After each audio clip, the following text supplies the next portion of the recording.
Malappuram എടവണ്ണയിൽ സിതി Haji dialysis centre ഉദ്ഘാടനം ചെയ്തു. സെന്ററിൽ നിന്ന് നൂറുകണക്കിന് പാവപ്പെട്ട കിഡ്നി രോഗികൾക്ക് സൗജന്യമായി ഡയാലിസിസ് ചെയ്യാനാകും. പി.കെ. ബഷീർ എം.എൽ.എ ചെയർമാനായ സിതി ഹാജി ചാരിറ്റീസാണ് ഡയാലിസിസ് സെന്റർ പണി കഴിപ്പിച്ചത്.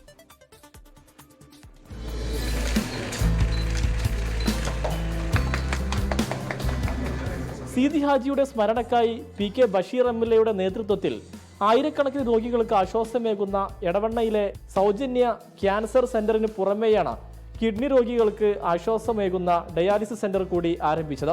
അപ്പോൾ നമ്മുടെ ഒരു കൺസെപ്റ്റ് എന്താണ്, ഈ ആരോഗ്യരംഗത്ത്, വിദ്യാഭ്യാസ രംഗത്ത് പ്രയാസപ്പെടുന്ന ആളുകൾക്ക് ഒരു താങ്ങായി, ഒരു തണലായി ഒരു സ്ഥാപനം.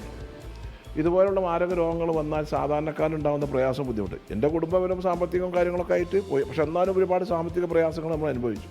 നമുക്കറിയാം, എത്ര സാമ്പത്തികം ഉണ്ടെങ്കിലും 10 കൊല്ലം 12 കൊല്ലം ഒക്കെ ഡയാലിസിസ് വിധേയമാകുമ്പോൾ ഏത് കുടുംബവും എത്രയാണെങ്കിലും സാമ്പത്തികമായി പ്രയാസപ്പെടും. 10 മെഷീനുകളുടെ 36 രോഗികൾക്ക് തീർത്തും സൗജന്യമായി ഡയാലിസിസ് ചെയ്യാനുള്ള സൗകര്യത്തോടെയാണ് സെന്റർ പ്രവർത്തനം ആരംഭിച്ചത്.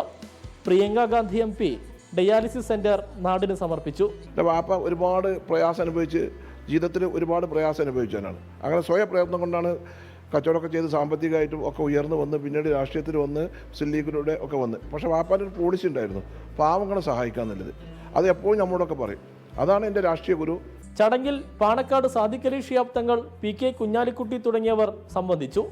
സിതി ഹാജി സെന്റർ ഫോർ ചാരിറ്റീസ് ട്രസ്റ്റിന്റെ കീഴിൽ സുമനസ്സുകളുടെയും പ്രവാസികളുടെയും സഹകരണത്തോടെയാണ് ഡയാലിസിസ് സെന്റർ നിർമ്മിച്ചത്. സമീർ ബിൻ കരീം, 24 മലപ്പുറം. ലോകത്തെവിടെയായാലും ഏത് സമയത്തും 24 വാർത്തകളും ഓഗ്മെന്റഡ് റിയാലിറ്റി പാക്കേജുകളും എക്സ്പ്ലെയിനറുകളും വിശദമായി കാണാൻ ഞങ്ങളുടെ യൂട്യൂബ് ചാനൽ നിങ്ങൾക്ക് സബ്സ്ക്രൈബ് ചെയ്യാം.